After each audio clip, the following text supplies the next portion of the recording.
Samuel Okery was not a hero. He was hungry, tired, and desperate. That night, when he opened the bag and saw more money than he had ever touched in his life, he didn't think about morality or destiny. He thought about his children sleeping hungry on a leaking floor. What he didn't know was that this one decision, made in silence, would place his life in danger, expose powerful men, and test whether integrity still had a place in a broken world. And once he refused the money, there was no turning back.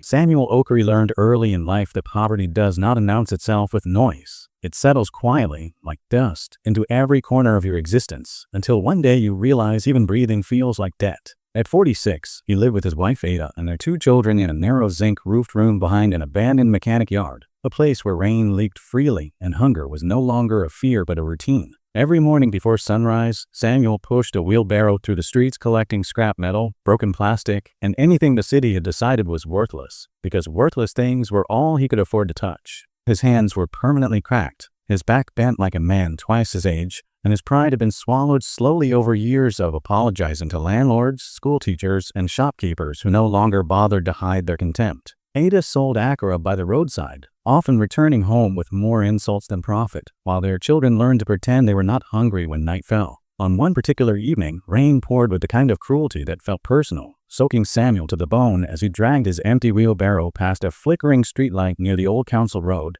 a place no one lingered because it smelled of rot and forgotten promises. That was when he saw the bag. It was black leather, expensive, placed deliberately against the curb as if someone wanted it found, not lost. At first, he walked past it. Men like Samuel did not touch things that looked important. Important things belonged to important people, and important people always came with trouble. But something made him stop. Maybe it was the weight of hunger pressing on his chest, or the image of his son coughing through the night without medicine, or the memory of his daughter crying quietly when sent home from school for unpaid fees. He picked up the bag slowly, expecting it to be empty, expecting disappointment, because disappointment was familiar. Instead, when he opened it beneath the weak streetlight, his knees almost gave way. Bundles of cash, wrapped tightly, stacked with unnatural order. Far more money than he had ever seen in his entire life. Enough to buy land, enough to change everything, enough to end the long humiliation of being invisible. His hands shook violently as he closed the bag and looked around, heart pounding, convinced someone was watching. For a long moment, he stood there in the rain, the city silent around him,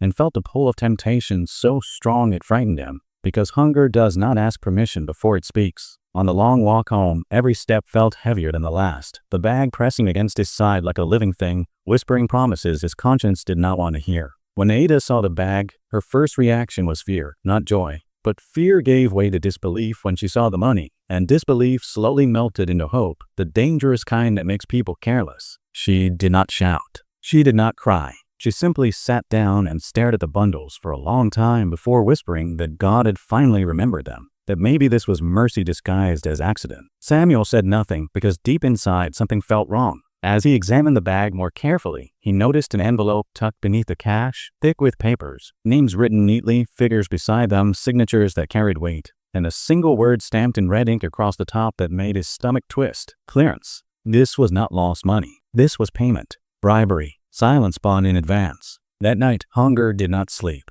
It paced the room, reminding Samuel of everything he could fix with one decision. His son needed medicine. His daughter needed fees. Ada's face carried exhaustion that no sleep could cure. Every argument inside him ended the same way. Taking the money would save his family. Refusing it would prolong their suffering. And yet, another voice spoke just as clearly, quieter but sharper, telling him that money like this never comes alone, that it brings consequences heavier than poverty. By morning, news spread through the area like smoke. Powerful men had visited the town overnight. A meeting had taken place behind closed doors. A deal had been sealed. And now a bag of money had gone missing. Samuel heard whispers at the water pump, at the scrap yard, in the market, people speculating, joking, laughing, saying whoever found it was blessed, saying only a fool would return such money. When his neighbor noticed his silence and asked if he had heard the rumors, Samuel felt his chest tighten. Pressure did not arrive violently. It arrived politely. A distant cousin visited and hinted that problems were easier to solve when opportunities were not wasted.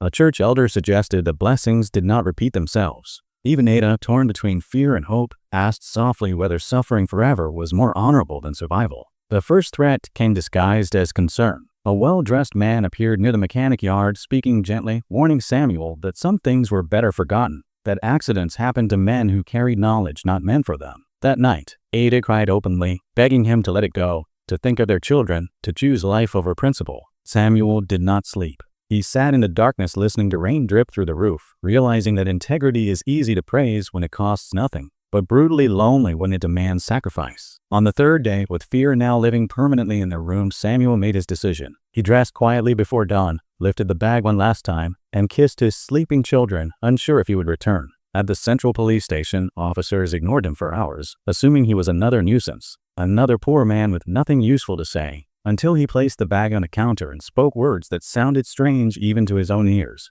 "This money is not mine, and it is dangerous." What happened next unfolded slowly, then all at once. Investigations were launched quietly. Names from the envelope began to surface. Projects were halted. Officials disappeared from public view. Arrests followed, not loudly, not proudly, but carefully, because corruption protects itself even while being exposed. What Samuel never knew was that the bag had been deliberately planted, part of a covert integrity test initiated by external investigators attempting to identify which communities were compromised beyond repair. They expected the money to vanish within minutes. They did not expect a man with empty pockets to say no. Samuel was not rewarded publicly. There was no ceremony, no envelope slid back across the table. He returned home to the same leaking roof, the same unpaid debts, the same hunger. For weeks, nothing changed except the way people looked at him. Some called him foolish. Others avoided him entirely. But slowly, something else shifted. His daughter was allowed back into school without fees being demanded. A local clinic quietly provided medicine. A scrap dealer began paying him fair prices.